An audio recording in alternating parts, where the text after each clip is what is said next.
Antarctica, the Antarctica Challenge.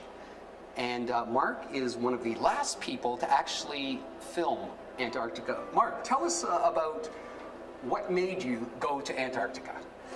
Well, it was partly something I wanted to do as a special trip for my 50th birthday.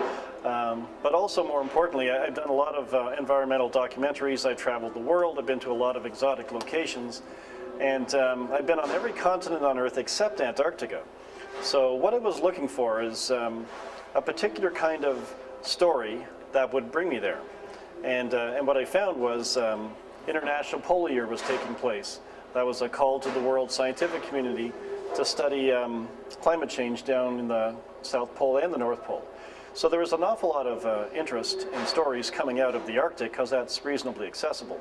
But I found there was nothing coming out of the Antarctic. So I decided to bring a film crew down there and cover that. So give us a little briefing of what the exact storyline is here. I mean, we all know about global warming, but you bring a whole new twist to it. What are you discovering with this challenge? Well, in Antarctica, it's being impacted more on warming temperatures than any other part of the world. And what that means to the rest of the world is potential flooding in the near future. Because the ice on the land in Antarctica represents 70% of the world's fresh water. And when that melts, as it is doing now, it's contributing to the increase of the world's sea level. And what we focused on in particular in this film was one glacier called Pine Island. And this one glacier, which is as long as the distance between New York City and Boston and 2 kilometers thick, is contributing 46 gigatons of fresh water into the ocean every year. Now that's just one glacier. The entire west coast and east coast of Antarctica is melting at the same rate. So with that volume of water, it's somewhere between 7 and 20 years that we're going to see major flooding on the coastal cities of the world.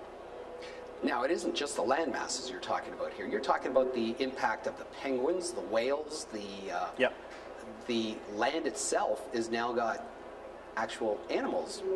Yeah, it's very unusual. Antarctica has always been known as the world's largest desert, a desert being defined by no vegetation, no life. And now Antarctica is actually not only being removed of the snow and ice, but now green vegetation is taking its place. And that's very unusual because the botanists that we had on our crew can't identify the species that's now growing there. So they're concluding that it's actually prehistoric spores and seeds that are buried deep in the soil that are now being exposed to sunlight for the very first time and are now establishing themselves. Now this Antarctica Challenge is the first of a series of 4, I understand. Yes, this is the first feature film that basically focuses on the new discoveries made in Antarctica by the world scientific community during International Polar Year. The follow-up to this is going to be a mini-series called Mark Terry's Antarctica, which will focus on 4 specific aspects of study in Antarctica. One is the penguins, one is a profile of the scientists that actually live there and study. The other is a look back at the first 100 years, because 2009 represents the centennial, the first time man landed in Antarctica. And the fourth one is the melting of Antarctica. So we're going to focus more closely on exactly how the ice is melting and how quickly. Can you give us just a briefing of one of the really bad things you noticed of what's happening to the animal species there, like the penguins?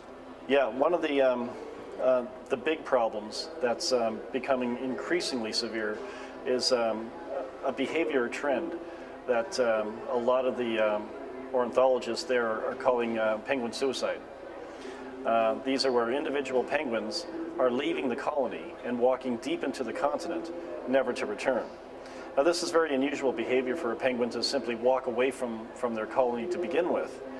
And some scientists are suggesting that they're actually trying to find a new home for their species. But the scientists that disagree with that explain that if they were looking for a new home, they would walk along the shoreline where their food supply is. So to see a penguin that actually walks deep into the continent and doesn't stop walking, not even for a rest, until he drops dead, is kind of suggestive of suicidal behavior. Okay, as a closing, would you like to say something to the audience about, well, okay, actually, before we close it, we're just going to mention that you are going to Copenhagen to the United Nations for a screening on this film. Yeah, a real surprise. Of all the films that I've done in the past, I've never had the kind of attention on the world stage that this particular film has had.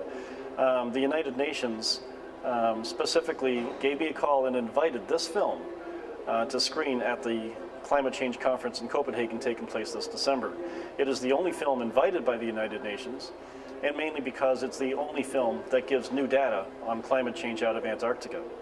It's also the very first time that a film is being used by the United Nations and the General Assembly of World Leaders to come up with a new environmental policy for the world. So I'm greatly honored by that, and so should Canada.